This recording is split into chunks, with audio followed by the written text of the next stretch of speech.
చాలా ఎక్సైటింగ్ ఉంది. అసలు ఆ ట్రైలర్ కట్టుకొని చూడు, ఇప్పుడు దాకా నేను చూడాల, అంత ఎమోషనల్గా. ఈ విఎఫ్ఎక్స్ వెనకాల బ్యాక్గ్రౌండ్ స్కోర్ కంటే అదిరిపోయింది. కొత్త సింపు తెంగింది అన్నమాట ట్రైలర్.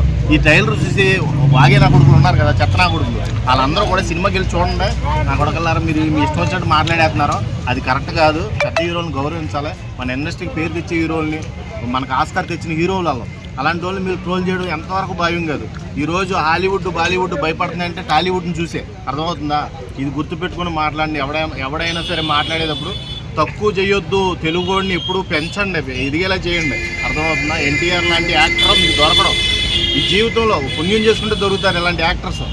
కాబట్టి మీరు ట్రోల్స్ మీ ఇష్టం వచ్చినట్టు డైలాగులు వేయడం అవన్నీ మానుకోవాలి, లేకుంటే గట్టిగా పడుతుంది. దొరికితే గట్టిగా పడుతుంది ఒక్కొక్కడికి. అన్న డైరెక్షన్ ఇంతకుముందు పాపం కొరటాల శివ గారిది దీని బిఫోర్ ఒకటి ఫ్లాప్ పడింది కదా, సో ఇదేమైనా ఎన్టీఆర్ గా దెబ్బడే ఆప్షన్. ఎందుకు కంపేర్ చేస్తున్నారు స్వామి? ప్రతిసారి ఇప్పుడు సినిమా ప్రతివాడు కూడా చాలా ఎక్స్పెక్టేషన్ తో చేస్తాడు. మీరు ఆచార్యతో పోల్చొద్దు, ఇంకో దాంతో పోల్చొద్దు. ఫెయిల్ అయిన సినిమాలతో పోల్చి ఫ్యాన్ ని ఎప్పుడు కూడా డిసప్పాయింట్ చేసేస్తాను చూస్తారు, అర్థమైందా? అలా ఏం ఉండదు ఈసారి, అర్థమైంది? మనం ఈ ట్రైలర్ చూస్తుంటే మామూలు నరాలు పొంగుతున్నాయి ఒక్కొక్కడికి. ఏం లేదు, ఇక పండగ మోతావరణం మొదలైపోయింది ఆల్రెడీ థియేటర్స్ లో. మామూలుగా ఉండదు, ఎవడన్నా తేడా పాడా మాట్లాడితే బైరీలు పడిపోతా ఉంటాయి. సాంగ్స్ అనిరుద్ధ్ కాపీ కొట్టడని బయట నడుస్తుందన్న ట్రోల్స్. లేదు అనిరుద్ధ్ ఏంటి బాసు, మీరు వరల్డ్ వైడ్ సాంగ్ కొట్టాడు అనిరుద్ధ్ చిన్న పిల్లడు అనుకుంటున్నారా మీరు? ఇంకా ఏదో బక్కగా కనబడుతున్నాడని. మామూలు మ్యూజిక్ డైరెక్టర్ కాదైనా. మీరు అలా ఎలా కంపేర్ చేస్తారు? ఎక్కడో శ్రీలంకలో సాంగ్ తీసుకొచ్చి ఇక్కడ కంపేర్ చేస్తున్నారు. మీకు అసలు తెలుగు ఉందా, బుర్ర ఉందా, అర్థమవుతుందా మీకు ఏమన్నా? అలాంటి హీరోని ట్రోల్ చేయడం కూడా తప్పే. మీరు మనకు ఆస్కార్ తీసుకొచ్చారు నిన్నగాక మొన్న, మన టాలీవుడ్ ని ఇలా లేపారు పైకి. అలాంటి వాళ్ళు మీరు చాలా చిన్న చూపు చూస్తున్నారు.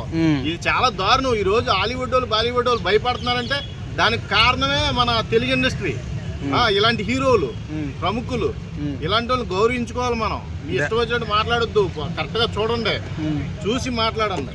దేవరాలో 2 లుక్లోనే కదా ఎన్టీఆర్ గారి. సో మీకు తండ్రి నచ్చిందా? రోల్ చేయడంలో ఇప్పుడు ఆయనకి ఏం కొత్త కాదు. ట్రిపుల్ రో కూడా చేశాడు, జైలు అవకాశ, అదుర్సు, ఎలా ఉన్నాయి. ఆయన 2 పాత్రలు చేయడం ఆయనకి వెన్నతో పెట్టిన విద్య, అర్థమవుతుందా?